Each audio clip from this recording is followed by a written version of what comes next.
Hey guys, how's it going? Another beautiful day. It was a bit overcast when I first started out, but it's looking shiny and sunny. And oh my god, one of my dresses had a split in it, so I had to change into one of my old dresses. See?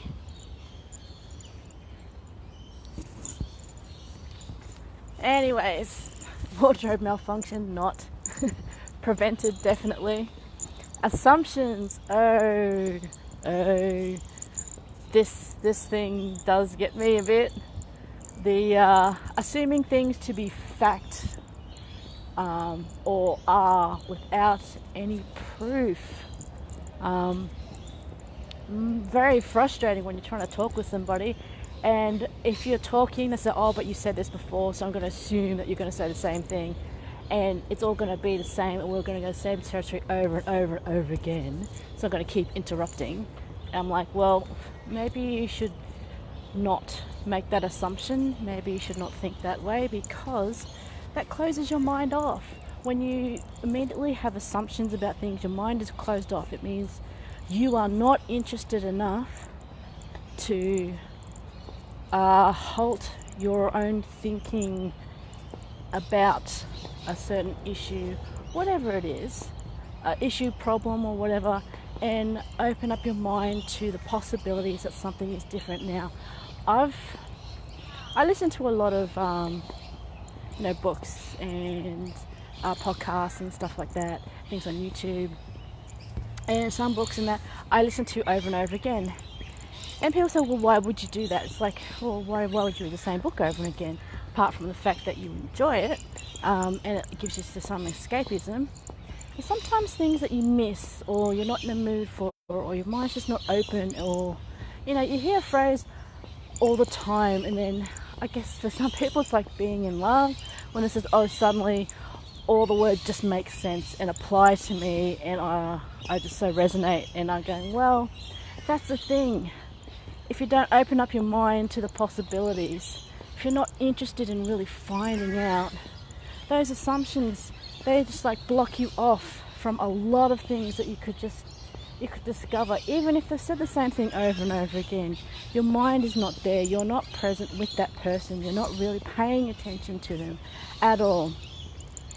Now, I've done this, and I know I will do it again in future, because sometimes I know there's things that are on my mind, and there are times when I know that my mind is busy, and I've said to someone who wants my attention, basically, can you give me 5 or 10 minutes, or can you please come and get me when you're done? And when they come and get me and say, okay, everything's ready, it's okay, can you give me another 5 minutes?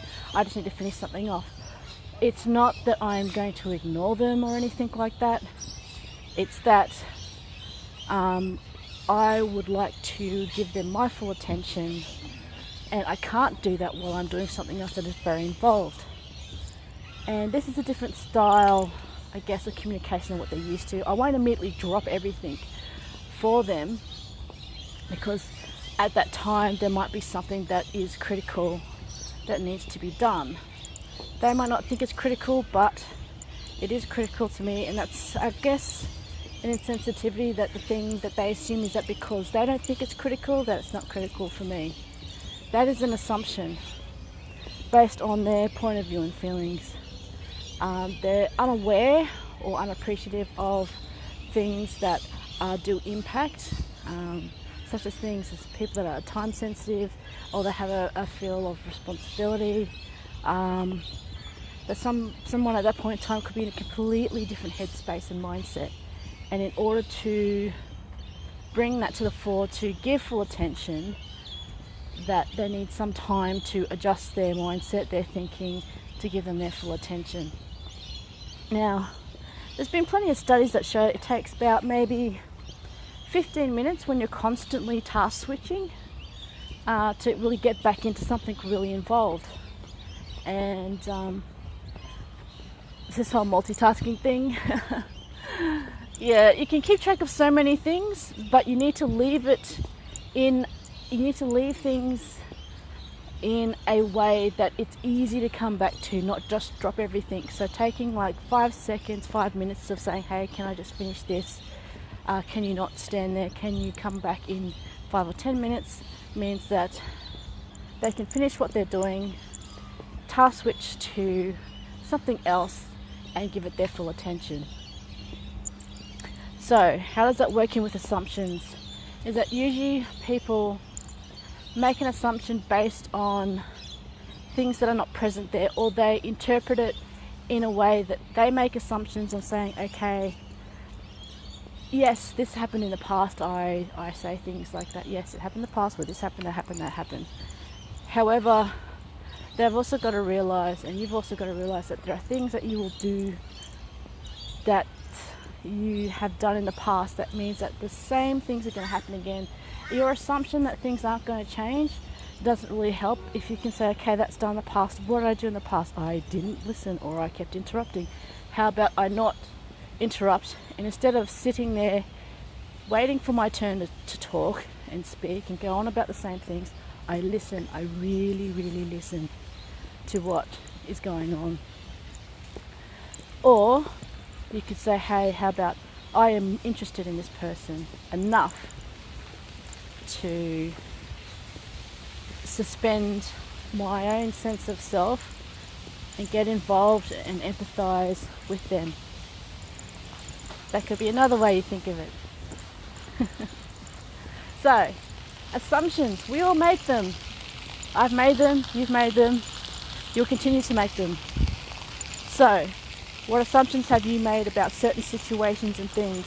Example, there was this thing previously with this whole kid and this MAGA hat thing, how they said, oh, you know, there's the assumption that he was being violent towards this Native American Indian, and everyone made the assumption that because he was who he was, that everything that this other person was saying was correct, and it turned out later that it was not correct, that a lot of things had been deliberately misrepresented, but it was the assumption that because a person was a certain way and someone else was wearing certain clothing, blah blah blah, is that they were this way.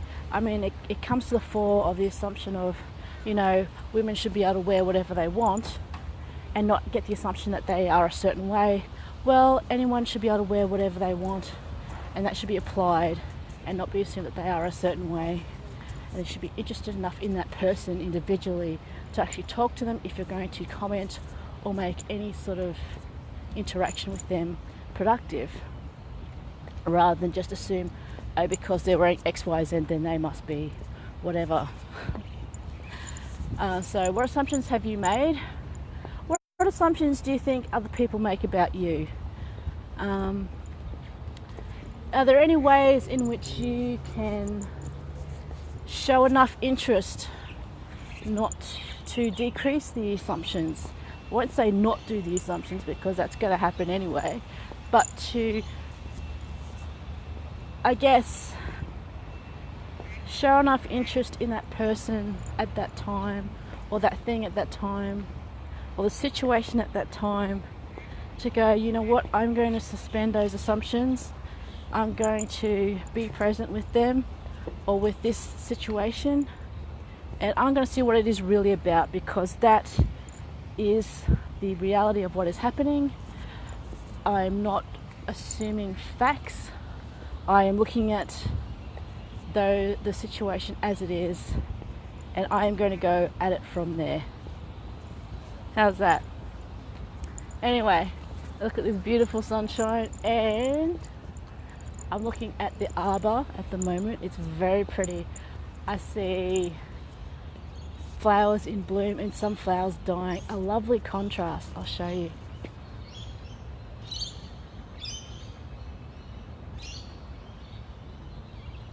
That's the circle of life going on there. Woohoo! Anyways, I'll see you guys later. Have a good day. Hump day. Have a good hump day. Oh, and the recycling stuff in Queensland is in full swing. There's a lot of different subcontractors doing it. Find one that suits you. I've gone with Tomra because they've got a few depots and I can go in there and feed stuff in. It's really quite exciting. and get some, like 10 cents back for every drinking vessel. But have a look at the website, Containers for Change. Just Google that, or DuckDuckGo it if you want, and have a look and see what you can recycle and what you can't recycle, what you can put in your normal recycling bins and what you can take in to get 10 cents back. Anyways, have a good day. See yous.